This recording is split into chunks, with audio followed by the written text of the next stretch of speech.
Assalamualaikum warahmatullahi wabarakatuh. Di sini saya perwakilan dari kelompok 1 dari kelas 2 ITRPL dengan mata kuliah keamanan perangkat lunak. Di sini saya akan memaparkan dan menjelaskan instalasi dan konfigurasi DPWA disertai dengan praktikumnya.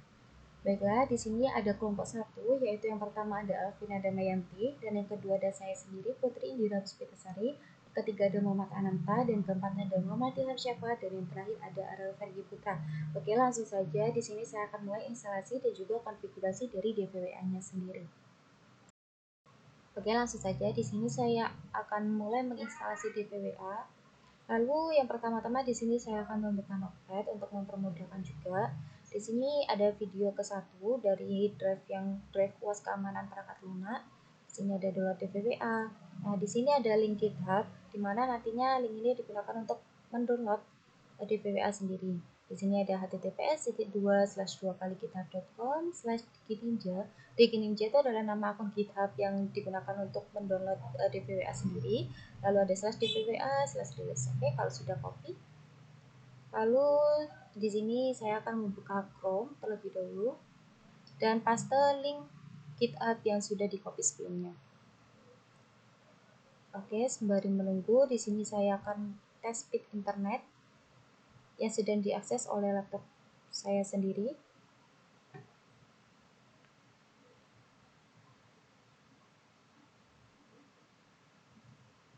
Oke, kalau sudah, klik bagian DPWA.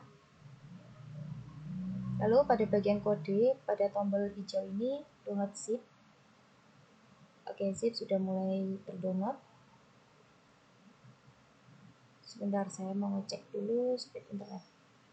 Oke, 2,40. Oh ya, DVWA sendiri itu adalah kependekan dari Dumb Vulnerable Web Application atau aplikasi web yang rentan. Nah, oh ya teman-teman, di sini DVWA itu adalah sebuah aplikasi web yang sengaja dibuat dengan tujuan untuk melatih keahlian dalam mengidentifikasi dan memanfaatkan kerentanan keamanan pada aplikasi web. Nah, sedangkan aplikasi ini sendiri itu dikembangkan menggunakan bahasa pemrograman PHP dan MySQL sebagai database.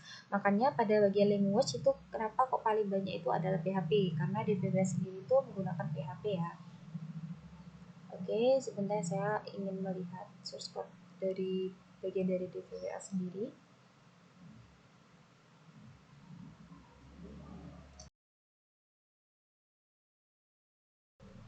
Oke, DVWA-nya sudah terinstall, lalu show to folder, show in folder. Oke, kalau sudah selesai Ctrl X untuk cut.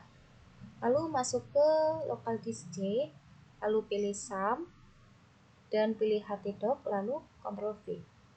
Oke, sudah muncul ya teman-teman. Lalu ada extract here. Oke, sudah muncul folder DPWA master, lalu klik 2 kali, lalu klik bagian config. Oke, di bagian config saya akan merename, tapi sebelum itu saya akan mengecek apakah sudah tercentang nama dari file tersebut. Kalau sudah, oke, klik kanan lagi lalu rename.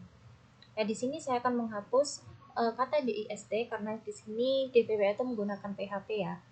Lalu saya akan membuka text editor berupa VS Code. Tapi selain VS Code itu bisa kok seperti Sublime Text ataupun NetBeans ataupun hal yang lain. Oke, untuk intinya di sini tuh ada di bagian DP user dan password. Oke, passwordnya coba saya kosongin dan DP user yang awalnya DPWA saya akan menggantinya dengan root. Kalau sudah selesai, Ctrl S atau bisa langsung save pada bagian file. Oke, saya akan mencoba save kembali untuk memastikan. Nah, sudah selesai ya, lalu close saja VS Code-nya agar tidak berat. Oke, lalu di sini setelah selesai saya akan membuka sum exampp. Sebentar tunggu loadingnya. Oke, sum sudah terbuka, lalu start bagian Apache dan MySQL, tunggu sampai portnya muncul. Nah, sudah muncul ya teman-teman. Oke, lanjut. Di sini saya akan membuka halaman berupa localhost. localhost/dvwa. Nah, kenapa kok di sini localhost dvwa? Karena file yang sebelumnya sudah kita ekstrak bernama dvwa master. Jadi akhirnya HTTP yang kita gunakan adalah localhost/dvwa string master. Oke, sudah selesai, enter. Nah, sebelumnya saya sudah pernah membuka dari dvwa sendiri ya. Jadi di sini saya akan mencoba untuk logout.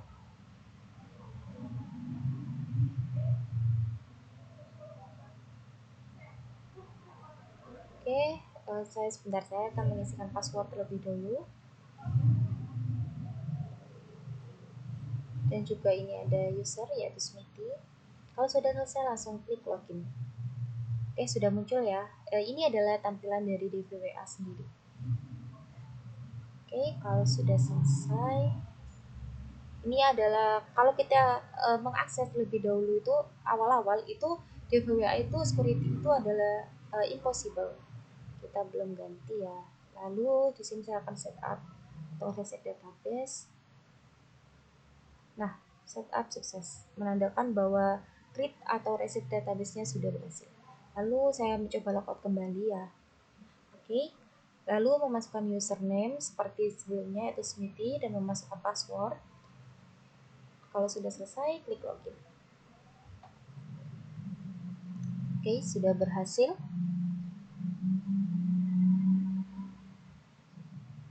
Selanjutnya, karena kita akan mengotak-atik dvwa sendiri, maka security dari dvwa kita ganti menjadi low, yaitu tingkatan yang paling rendah. Lalu submit.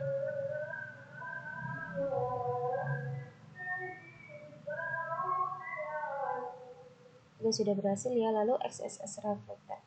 Kita masuk pada bagian sini lalu menginputkan nama Putri. Hello Putri. Itu adalah hasil eksekusi dari XSS sendiri. Oke, klik kanan lalu inspect. Di sini adalah source code dari XSS, kenapa bisa muncul, kenapa program tersebut bisa dieksekusi. Semua source code-nya programnya ada di sebelah kanan sini. Dan ini adalah bagian kolom dari hasil eksekusi yang sudah kita inputin sebelumnya. Oke, lanjut. Oke, di sini adalah kolomnya teman-teman.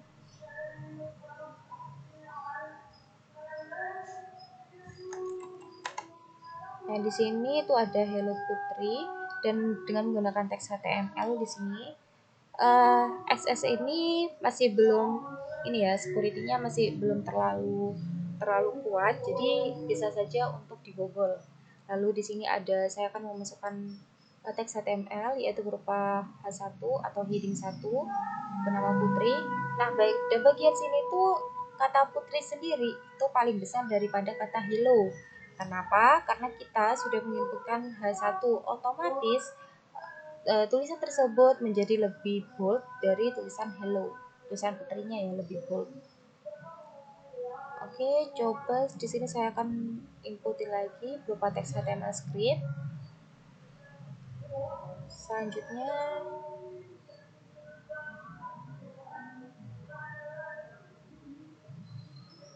ya di sini saya akan menambahkan alert atau pop-up tanda kurung 100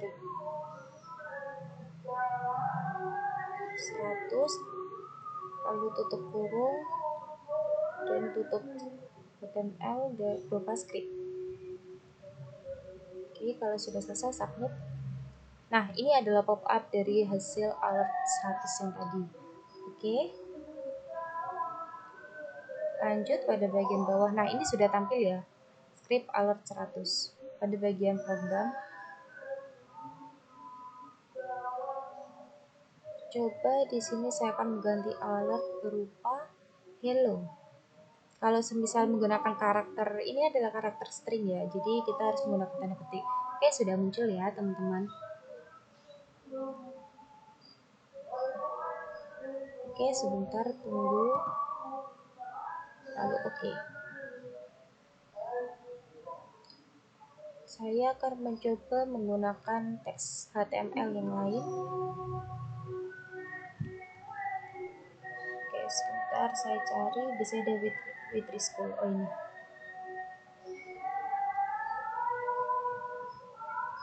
Oke, di sini banyak banget ya kayak program untuk HTML, source code HTML itu kalian bisa cari melalui with school ini lengkap. Tapi di sini tidak hanya menggunakan HTML, di sini juga tertera seperti C++, C, Python dan lain-lain.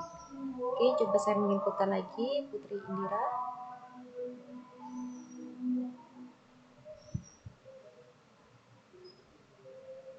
Oke, hello Putri Indira.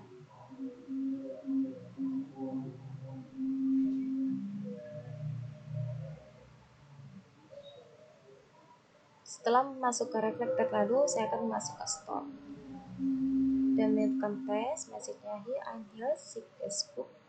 Nah, sudah tampil. Nah, saya mencoba refresh lebih dulu lalu continue. Nah, di sini ketika kita refresh itu masih tetap ya dari hasil eksekusi inputan yang sudah diinputkan sebelumnya berupa tes dan I'm here. Di sini saya akan clear Facebook dan mencoba memasukkan lagi. Jadi inputan tadi sudah berhasil ini ya terhapus karena tadi sudah saya klik clear Facebook. Oke, saya akan mencoba memasukkan nama dan message kembali.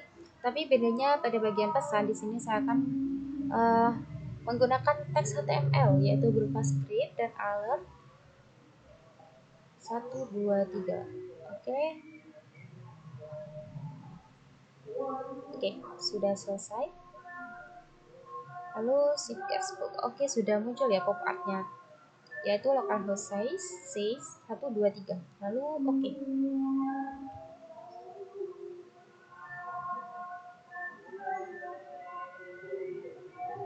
Nah, dimana hasilnya ini akan tersimpan ke dalam server.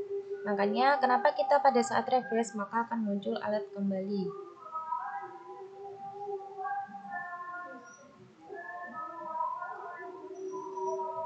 Makanya kenapa dinamakan Stored Cross-Site Scripting atau XSS. Selanjutnya kita akan masuk ke XSS bagian DOM. Di sini adalah please choose a language. Di sini ada English, French, Spanish, and German. Di sini saya akan memilih Spanish, lalu select. Nah, pada bagian link HTTP di sini saya akan merubah kata hey. Sudah selesai, saya akan mencoba menambahkan teks HTML berupa script alert, lalu tanda petik, string. Oke, ditutup, lalu tanda tutup script. Kalau sudah selesai langsung enter. Nah, sudah muncul kembali.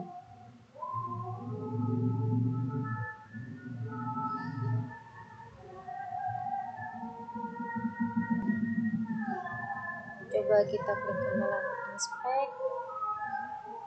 Nah, di sini adalah program yang digunakan untuk mengeksekusi dari XSS berupa DOM. Kita menggunakan metode get. Nah, di sini kan ada form name XSS method get, ada select name default. Nah, di sini adalah value English, French, Spanish, Jerman. Ada 4 bahasa. Ini ada tombol submit. Ini adalah more information.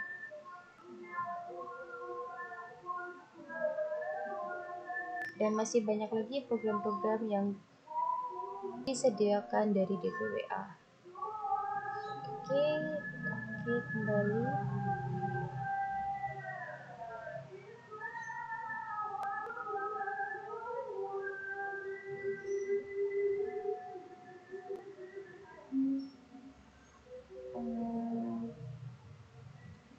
Sebentar ya.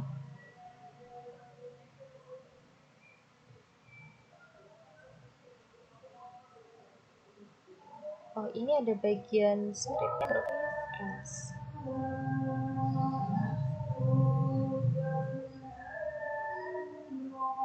Di sini kita juga menggunakan JS ya. Ada perintah JS. Nah, ini ada if, itu adalah perintah JS. Nah, ini. Oke. Ini adalah kita inputin pada kolom form sebelumnya. Selanjutnya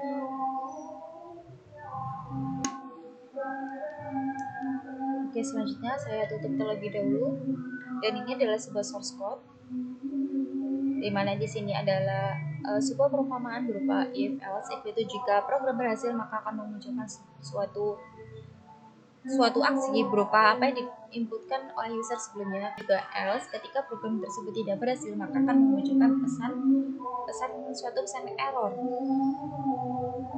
Baik, di sini saya akan melihat terlebih dahulu untuk memahami scriptnya. Nah, terlebih dahulu XSS reflected.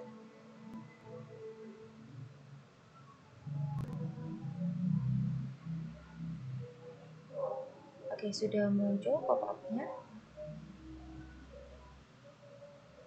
Nah, di bagian body sendiri ada container, header, main menu, main body, clear, system info, and footer.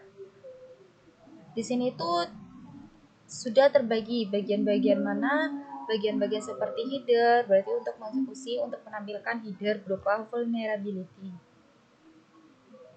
Lalu di sini ada sistem info, di sini ada bagian footer.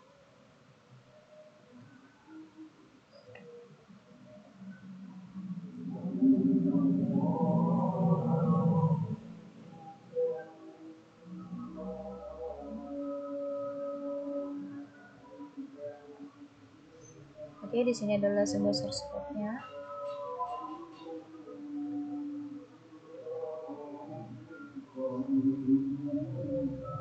Nah, dari kedua ini kan sama-sama XSS, tapi yang membedakan adalah satunya XSS reflected dan satunya XSS DOM. Itu adalah bagaimana cara serangan yang dilakukan dari titik kelemahan yang dieksploitasi. Semisal kayak XSS reflected itu ketika script berbahaya disisipkan langsung ke dalam respon server dan kemudian diberikan kepada pengguna atau user sebagai bagian dari halaman web yang dimuat. Oke. Lalu sedangkan XSS DOM itu memanipulasi objek dokumen yang terjadi ketika script berbahaya memanipulasi model objek dokumen atau DOM pada sisi klien untuk memodifikasi perilaku halaman web. Coba saya di sini menginputkan lagi teks HTML berupa English. Oh ya, jika ingin menggunakan string, maka pada teks HTML bisa digunakan sebagai awal dan akhir berupa tanda petik. Oke, sudah selesai. Saya akan mencoba masukkan lagi dan submit kembali pada bagian XSS reflected. Sudah muncul ya teman-teman? Oke, saya akan mempelajari kodenya terlebih dahulu. Di sini sudah muncul hello script alert. Nah, ini menggunakan input type-nya berupa submit dan value adalah select. Ini adalah dokumen writer di mana kalau sudah selesai dokumen tersebut ditulis maka akan menuliskan dokumen tersebut ke dalam sistem.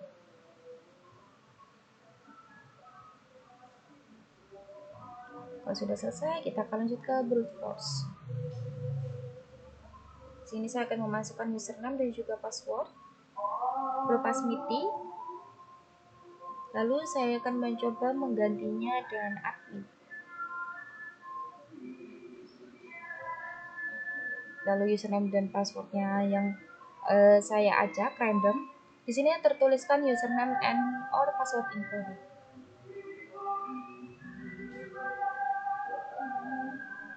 Oke, saya akan mencoba klik kanan dan juga inspect.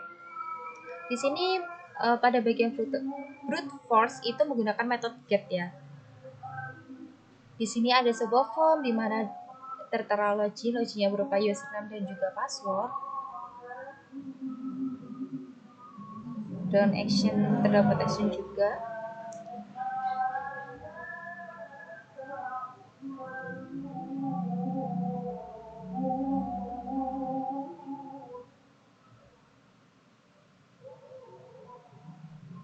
Oke, bagi yang belum tahu apa itu brute force itu adalah metode serangan yang dilakukan dengan mencoba semua kombinasi memungkinkan secara sistematis untuk mendapatkan akses tidak sah atau menggunakan informasi yang terlindungi seperti kata sandi atau kunci enkripsi. Di sini saya akan coba membuka CMD atau WSL. Di sini saya menggunakan Linux berupa WSL. Sebenarnya itu selain WSL itu bisa seperti VirtualBox. Tetapi di sini laptop saya berat juga, maka di sini saya akan menggunakan WSL yang lebih ringan.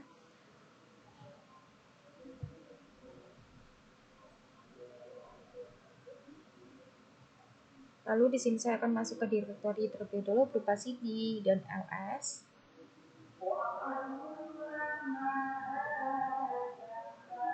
Oke, saya akan coba menginputkan user.txt.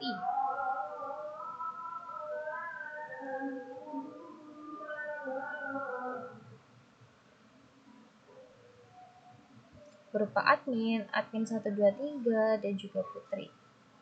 Iya, sebelumnya itu kita kan sudah menginputkan Nano ya. Itu adalah sebuah editor teks sederhana yang digunakan dalam sistem operasi Linux ya. Nah, fungsinya sendiri Nano itu adalah untuk membuka, mengedit, menyimpan berkas atau file berupa teks secara interaktif melalui antarmuka baris perintah.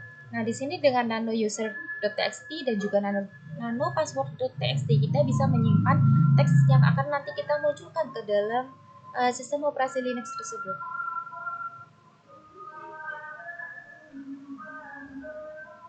Sudah, di sini ada password,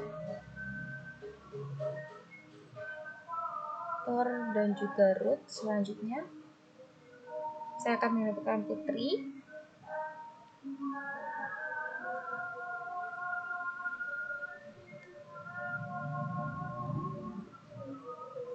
Dan juga Alfred. Oke, kalau sudah, Ctrl S dan Ctrl E untuk keluar.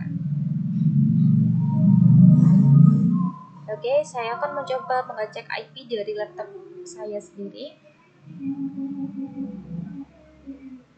Nah, di sini kan saya sudah menyambungkan WiFi ya, jadi saya akan mengecek IP dari koneksi yang tersambung. Lalu klik kanan dan status, lalu detail. Dan ini adalah IP address-nya 192.168.0.114. Kalau sudah selesai, tutup terlebih dahulu.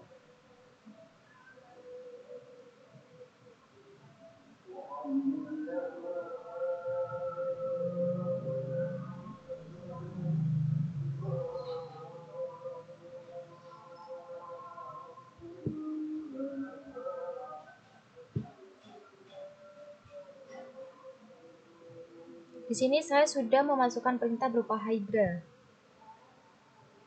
Jadi langsung bisa di paste saja.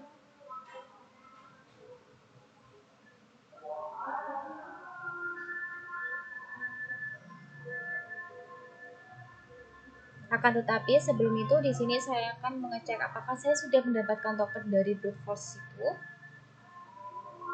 Oke, sudah mendapatkan token ya. Kalau semisal tidak mendapatkan token, kita itu tidak bisa mengecek Hydra.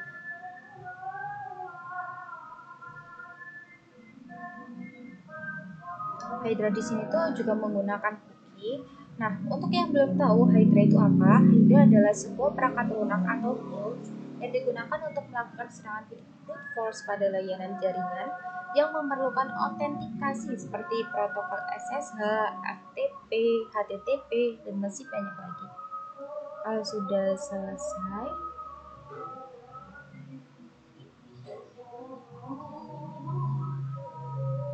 oke, langsung saja enter. Ini adalah min L untuk user dan min P untuk password. Di sini saya akan mengecek ya username dan juga password dari akun brute force.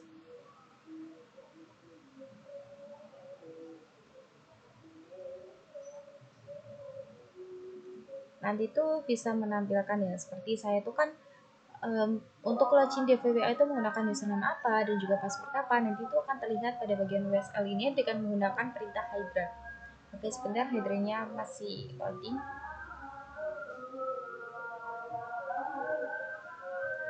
Nah, dengan adanya Hydra ini, kita bisa melakukan serangan brute force itu dengan menggunakan kombinasi seperti yang berbeda untuk username dan juga password secara otomatis. Jadi dengan menggunakan Hydra ini kita itu bisa memungkinkan user untuk mencoba memecahkan kata sandi yang lemah atau mencoba mendapatkan akses tidak sah ke sistem yang diinginkan.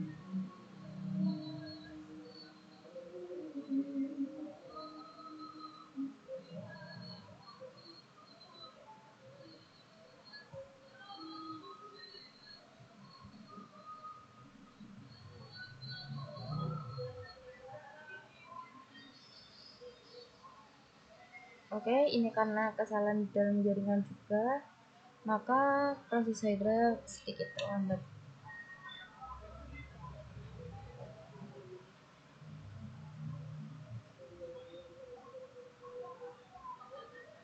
Nah, kenapa Hydra itu harus menggunakan cookie? Dengan adanya cookie itu digunakan untuk tujuan tertentu mengenai keterkaitan autentikasi dan juga sesi pengguna. Nah, alasannya yaitu untuk mempertahankan sesi yang itu tadi. Nah, pada aplikasi web ini yang menggunakan mekanisme sesi atau session, cookie itu digunakan untuk menyimpan token atau identifikasi unik yang menandakan bahwa pengguna telah diautentikasi. Nah, dalam contoh beberapa kasus sendiri, serangan brute force dapat mencoba menebak atau mencuri cookie sesi untuk mendapatkan akses yang tidak sah. Nah, sebelumnya itu saya itu sudah mendapatkan token dari cookie yang tadi. Maka dengan token ini kita bisa membantu Hydra dalam berproses menemukan username dan juga password.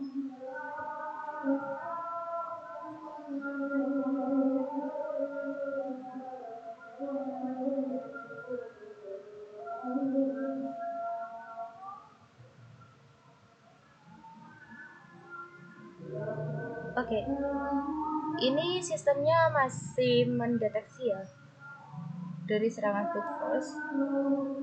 Di sini saya udah memasukkan cookie yang valid dan statusnya sudah tertera aktif.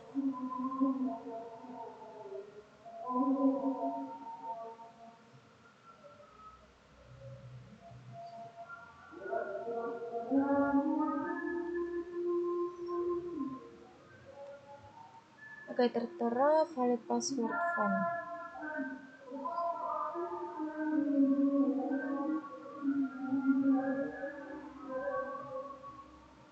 Oh iya, di sini username dan juga password tidak terdeteksi.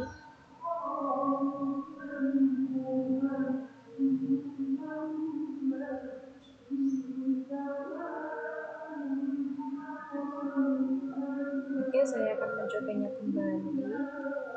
Saya akan memasukkan sudo terlebih dahulu.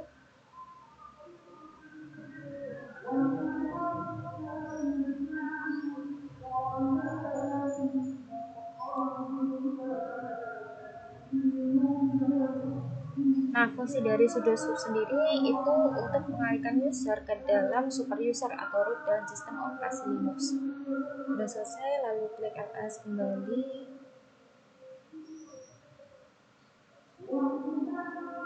Dan memasukkan perintah Hydra yang tadi.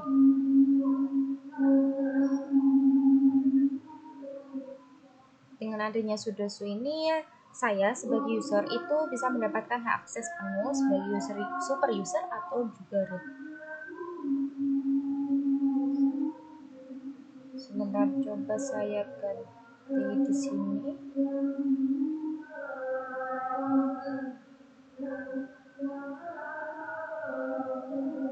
Ya, masih tidak bisa terdeteksi user dan juga password.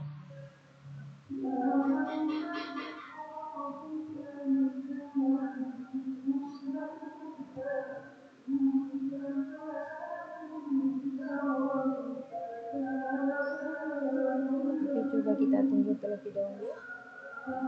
Apakah sudah berhasil atau tidak?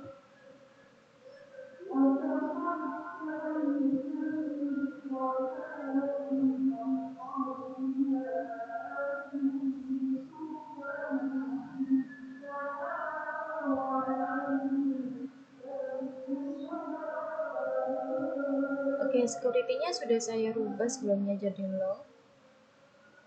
dan juga tokennya juga udah masuk.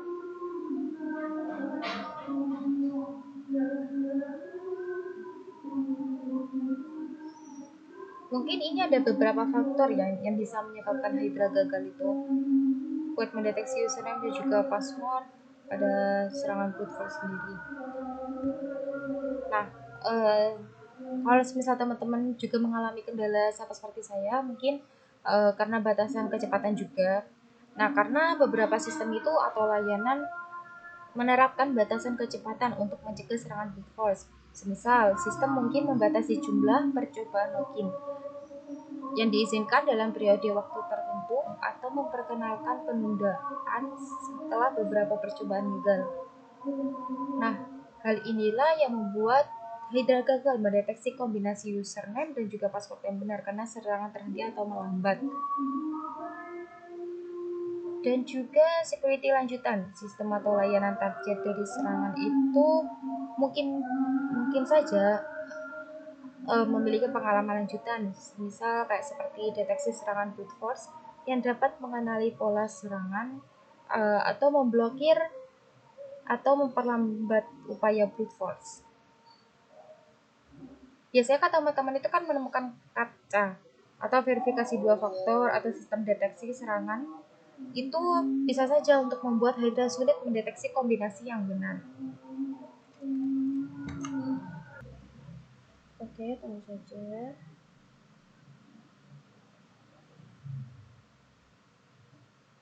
Nah, ini adalah tertera Hydra-nya sudah finish, akan tetapi username dan juga password.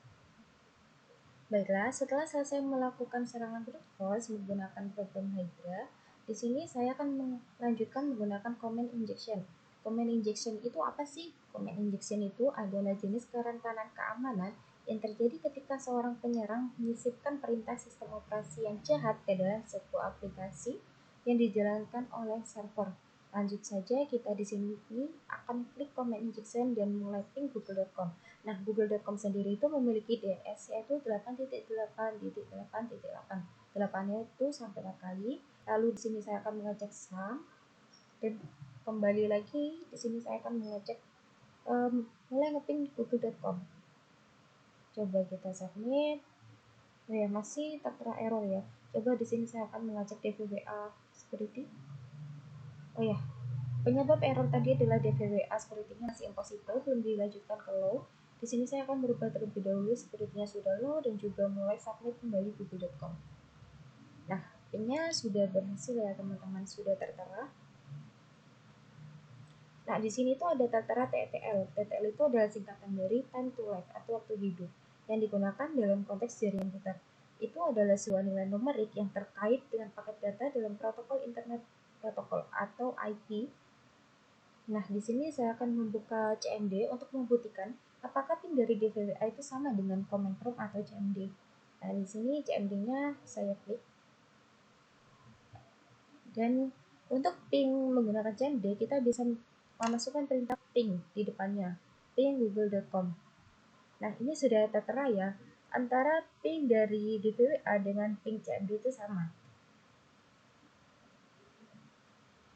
Nilai maksimumnya 38 dan juga masih sama dengan DVWA.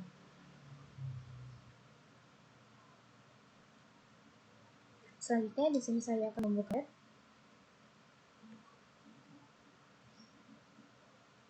dan di sini saya perpisah terlebih dahulu untuk memudahkan. Selanjutnya di sini saya akan mengetikkan perintah-perintah apa saja sih, beberapa perintah yang utama dalam sistem operasi ini. Perintah di dalam Linux. Nah, yang pertama itu adalah cd atau kependekan dari change directory. cd itu digunakan pasti dalam sistem operasi apalagi Linux yang tujuannya untuk berpindah antara directory atau folder dalam struktur file system. Yang kedua ada dir.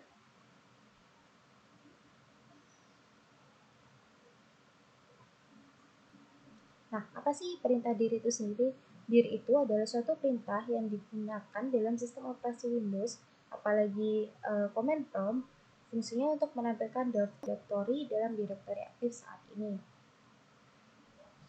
Dir itu adalah kependekan dari directory, yang berarti directory dalam bahasa Inggris.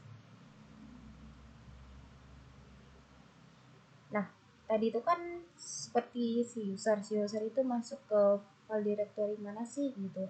Nanti ketika kita klik dir maka akan muncul. Nah, coba di sini saya kan mengatikan perintah dir. Nah, sudah muncul ya perintah dir.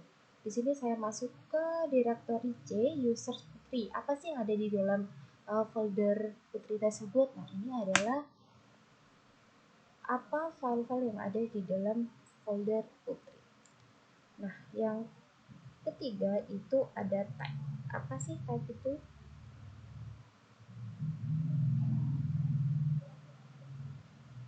Sini saya akan mencoba pin terlebih dahulu ke dia.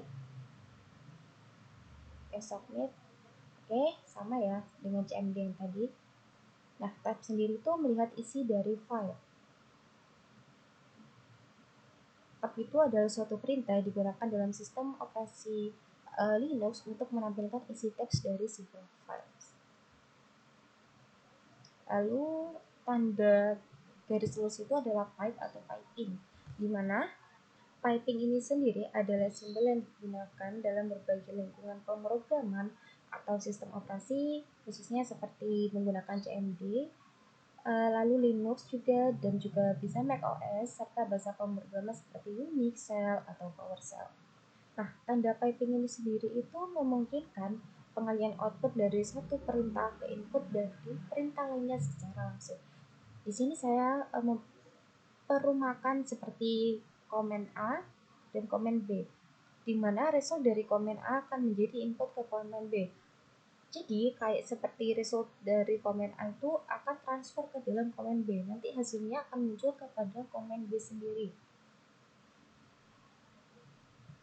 Oke. Di sini saya akan mencoba ping google.com pipe dir. Nah, di sini itu sudah tertera. Di sini itu tadi kan ada ping google.com pipe dir. Nah, pingnya itu tidak muncul, akan tetapi dirnya yang muncul karena dir itu sendiri adalah bagian dari komen B, sedangkan ping adalah ibaratkan bagian dari komen A, di mana yang dimunculkan adalah dir. Baiklah, di sini saya akan mengecek DVWA kembali.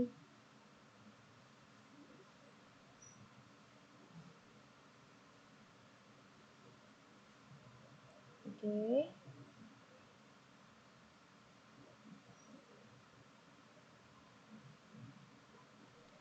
Nah, piping ini sangat berguna ya untuk kita bisa melihat direktori mana yang nantinya akan dieksekusi sebagai tanda pisah antara file directory satu dengan file directory yang lainnya.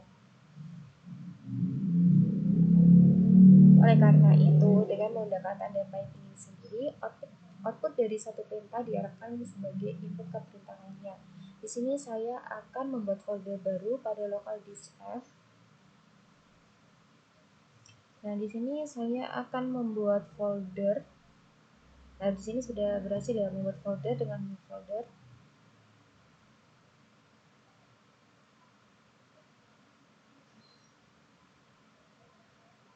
Nah, di sini saya akan membuat folder bernama test. Di mana folder ini nanti saya akan isikan menggunakan notepad, menggunakan file txt untuk membuktikan apakah injection ini tadi sudah bekerja atau belum. Nah, ini saya mengetikkan perintah hello. Lalu di sini saya save dan menggunakan Ctrl S.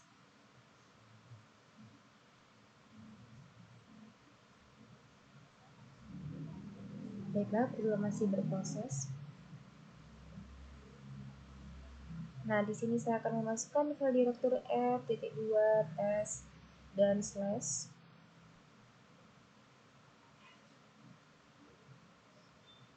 Selanjutnya akan klik submit.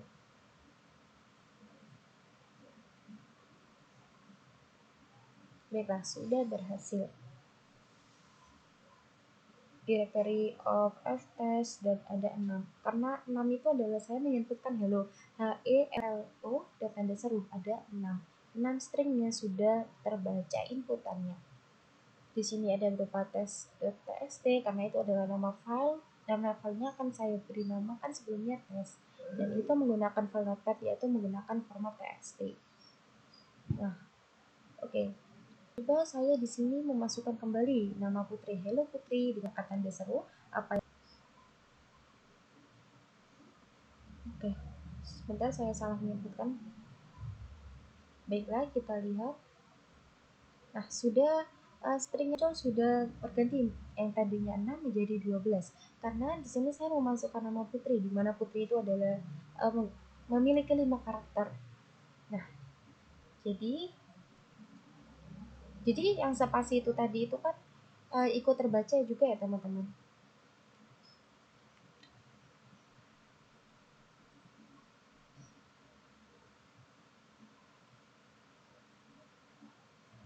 Oke, selanjutnya di sini saya akan memasukkan google.com lagi menggunakan type. Type itu digunakan untuk membaca. F.2/test/test.txt. Oke, mari kita submit. Dengan menggunakan perintah type ini, kita bisa melihat apa sih nama file yang sudah kita inputi sebelumnya. Nanti akan muncul di bagian ping a device. Di sini dengan tanda merah Hello Putri. Nah, ini sesuai ya, sudah sesuai dengan apa kita inputi sebelumnya. Oke. Saya tutup terlebih dahulu.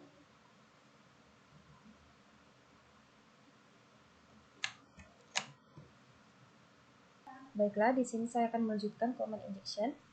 Yang tadi sudah saya jelaskan itu adalah command injection itu versi berhasil. Nah, di sini saya itu sudah mencoba dua device menggunakan laptop yang berbeda, di mana yang satu itu bisa melakukan command injection menggunakan ping google.com, dan yang satu lagi tidak bisa meng-ping google.com, melainkan bisa ping DNS dari Google, yaitu 8.8.8.8. Oke, coba kita buktikan.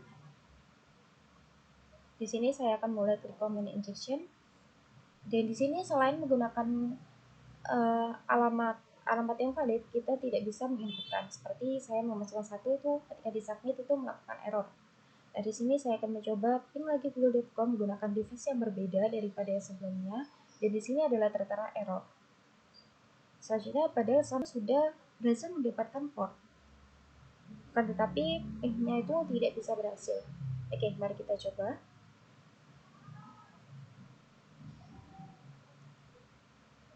Baiklah, di sini saya akan masuk ke google.com lagi dan mencoba lagi. Masih tetap error. Lalu saya refresh dan continue, masih tetap error lagi. Oke, selanjutnya di sini akan membuktikan menggunakan DNS Google berupa 888. Coba kita submit, apakah masih error kembali atau tidak. Nah, untuk menggunakan ping 888, kita sudah berhasil untuk ke ping.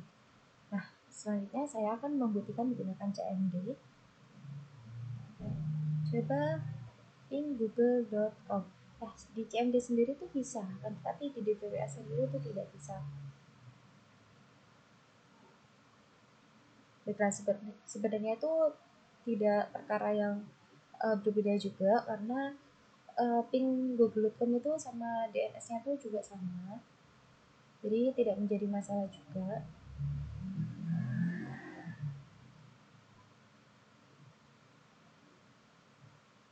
Selanjutnya kita akan mencoba membandingkan apakah sama antara DVWA dan juga si command prompt sendiri, dan akhirnya hasilnya adalah sama, walaupun kita ngepingnya berbeda ya, satu google.com yang satu ping DNS-nya. Oke, bisa dilihat ya teman-teman, itu semua sama. TTM-nya juga sudah muncul.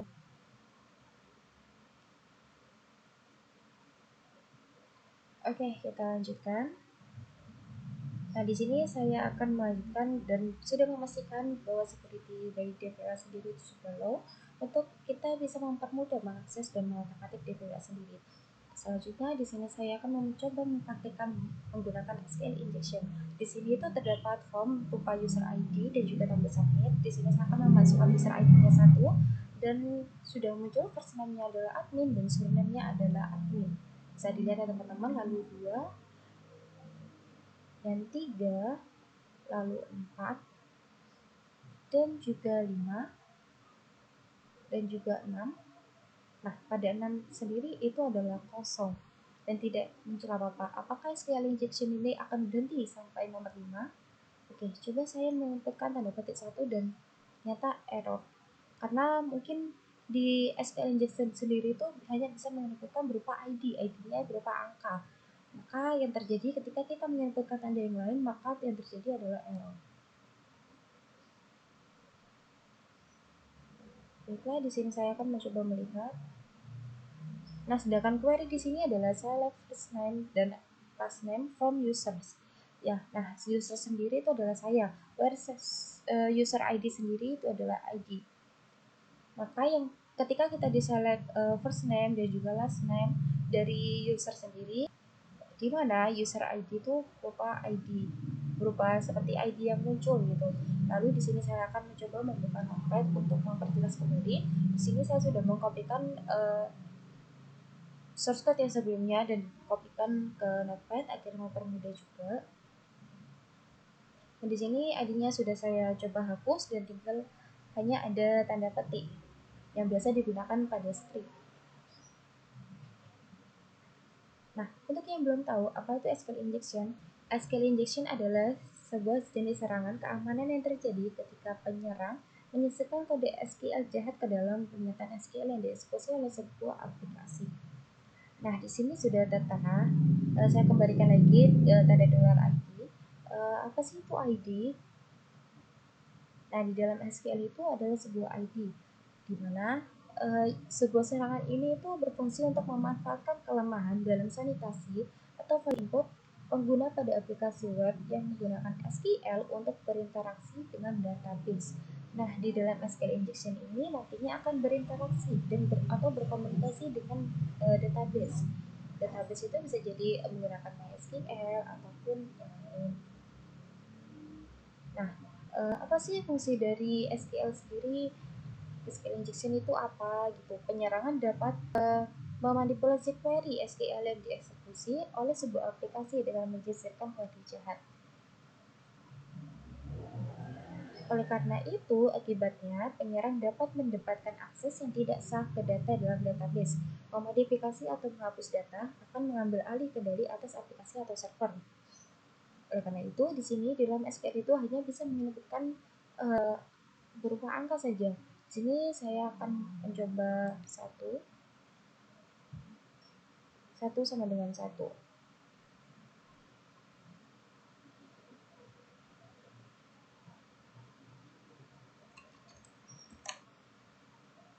Baiklah, tadi saya sudah menyebutkan tanda 1 petik or 1 sama dengan 1. Itu adalah sebuah ekspresi dari SQL injection, yang dimana tujuannya itu untuk memanipulasi query SQL.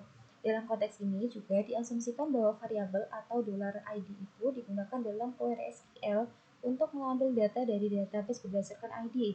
Selanjutnya, saya akan mencoba menggunakan union. Union itu adalah untuk lebih diingatnya adalah penggabungan. Di sini 1,2 itu adalah ID. Di sini saya akan menggabungkan ID 1 dan 2. Oke, kalau sudah selesai, langsung saya copy dan dipaste ke dalam SQL injection, lalu submit. Nah, sudah berhasil. Dari ID yang ke satu itu adalah admin, dan ID kedua itu adalah first name 1 dan surname 2. Nah, union itu adalah sebuah operator dalam bahasa SQL yang digunakan untuk menggabungkan hasil dari menjadi satu. Itu hasil tunggal. Sini saya mencoba 4 dan 5. Oke, yang karena 6 itu tadi tidak bisa dan tidak muncul, maka selanjutnya saya akan mencoba 5 dan 6. Ketika submit, maka akan muncul karena dia itu menggabungkan antara 5 dan 6. Kami tidak muncul, akan tetapi 5 itu ada kan first name dan surname-nya tadi, maka akan muncullah seperti ini. Oke, selanjutnya di sini saya akan mencoba kembali menggunakan perintah union. Akan tetapi saya mendapatkan ID 1. Yang terjadi adalah error. Kenapa bisa error? Karena union itu adalah menggabungkan 2 ID. Sedangkan di sini saya mendapatkan 1 ID. Yang terjadi adalah error. Sebaliknya, sebelumnya saya sudah menyebutkan 2 ID, berupa 12, 4 dan juga 5 yang terjadi bisa tereksekusi ya. Tapi kalau semisal kita menyebutkan 1, maka akan terjadi adalah oke, yang tadi kita sudah berhasil menyebutkan 2 union. Akan tetapi ketika kita menyebutkan 1 itu kan error ya tadi. Dan ini sudah berhasil ketika 2 ID kita inputkan menggunakan perintah union select. Kenapa sih perintah SQL injection menggunakan union itu tidak bisa menyebutkan 1 ID? Itu terjadi karena 3 faktor. Yang pertama adalah struktur tabel yang tidak cocok. Yang kedua ada kolom yang tidak ditemukan. Yang ketiga ada kolom dengan tipe data yang tidak cocok. Setelah kita memahami apa itu union select sendiri, kita lanjut menggunakan perintah lagi, perintah berupa 1 tanda petik union select. 1 table name adalah sebuah nama tabel, from atau dari information schema. Nah, information schema itu adalah sebuah database khusus yang ada di hampir setiap sistem manajemen basis data atau SMBD berbasis SQL. Dan tanda pagar ini sendiri adalah sebagai tanda penutup dari suatu query di dalam SQL. Kalau sudah selesai kita copy lalu paste ke dalam SQL-nya, dan yang terjadi adalah error. Kenapa error? Coba kita simak baik-baik. Oke, kembali lagi.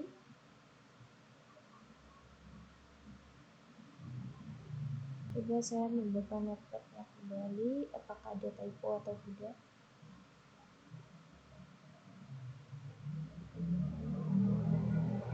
Sebentar, saya cek terlebih dahulu.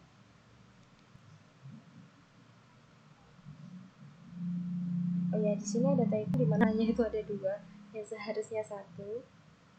Jadi kita kopikan kembali.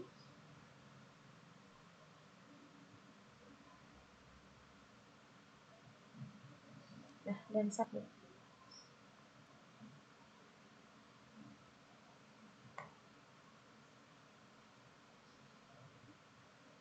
Ya, sebentar. Harus ada tanda string di depan. 1 dan tanda titik. Nah, sudah berhasil teman-teman. Nama tabelnya juga sudah muncul. Ini semua berkat adanya query information schema, di mana di sini itu menyediakan tampilan sistematis tentang objek-objek dalam basis data, tabel, kolom, indeks, batasan, dan juga yang lain. Makanya kenapa kita tersebut, maka nantinya akan muncul berkat bantuan information schema. Berfungsi agar si user juga dapat mengakses informasi dari tabel tersebut. Nah, ini adalah hasil yang didapatkan ketika kita query yang sudah kita investasikan gunakan perintah ini. Baiklah, di sini adalah banyak sekali nama. Di sini ada admin. Di sini ada surname kolom, surname engine, surname event. Coba kita menggunakan event. Baiklah, saya akan memasukkan $id sama dengan 1 titik union select 1.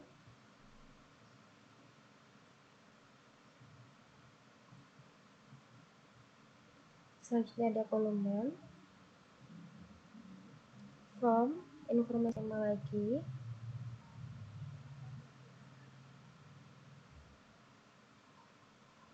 dan ini ada kolom di mana where itu adalah di mana table name,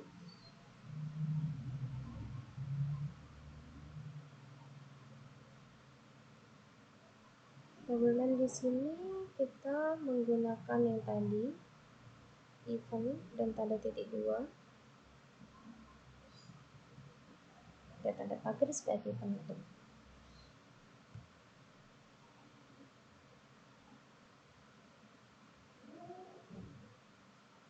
Oke, kenapa kita harus memasukkan perintah ID? Nah, perintah ID di sini untuk menampilkan identitas pengguna yang sedang login ke dalam sistem. Kita kan tadi menggunakan ID, jadi menampilkan identitas dari ID tersebut. Nah, ketika kita menjalankan di terminal itu akan ditampilkan informasi tentang pengguna seperti ID pengguna, ID grup, dan daftar grup. Tambahan jika itu ada atau diperlukan. Kalau sudah selesai, copy saja.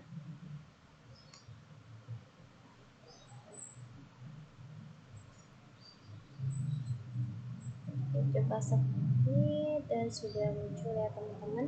Di sini kita menggunakan table name yang sudah kita temukan sebelumnya, yaitu menggunakan event. Nah, untuk seperti karakter huruf besar kecilnya juga mempengaruhi ya teman-teman.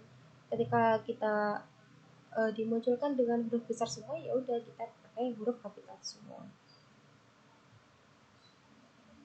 Oke, selanjutnya ada $ID lagi. Sama dengan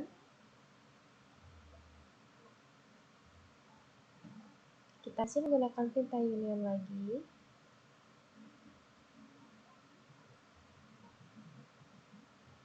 Select user, password, from atau dari event. Kalau sudah selesai tanda paket dan langsung dikopikan saja.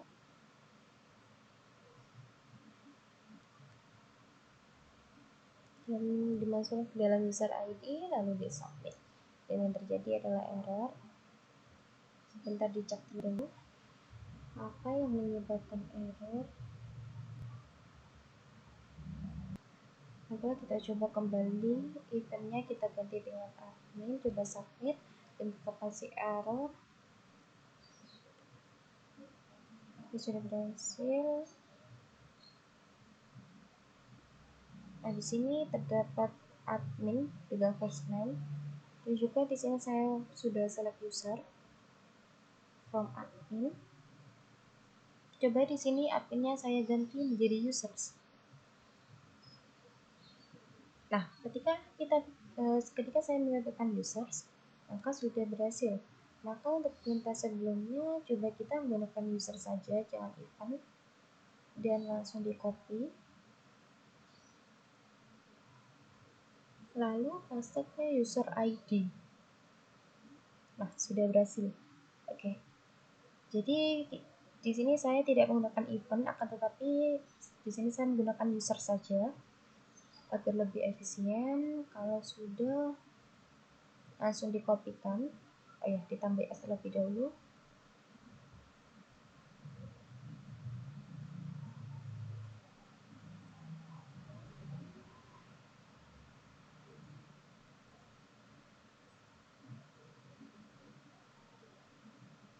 Yang event tadi di sini saya akan mengganti users lalu submit. Nah, sudah berhasil ya teman-teman.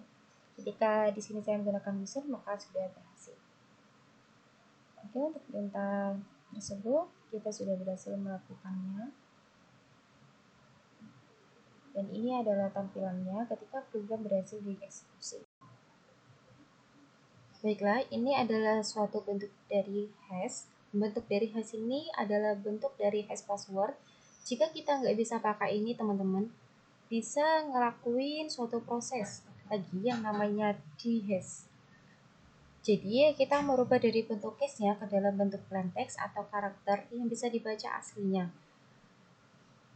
Jadi, perbedaan utama dari antara hash password dengan dehashing adalah bahwa hash password adalah hasil dari mengubah password menjadi nilai hash yang tidak dapat dikembalikan, sedangkan dehashing adalah upaya untuk mengembalikan password asli dari nilai hash yang diberikan. Nah, dalam suatu praktek, proses dehashing biasanya digunakan untuk mencoba meretas password yang dienkripsi atau untuk memverifikasi keaslian password yang dimasukkan oleh pengguna saat proses autentikasi. Oke, mungkin itu saja penjelasan mengenai SQL injection kali ini, dan terima kasih apabila ada salah kata baik yang disengaja maupun tidak disengaja. Kami dari kelompok 1 pamit undur diri. Terima kasih. Wassalamualaikum warahmatullahi wabarakatuh.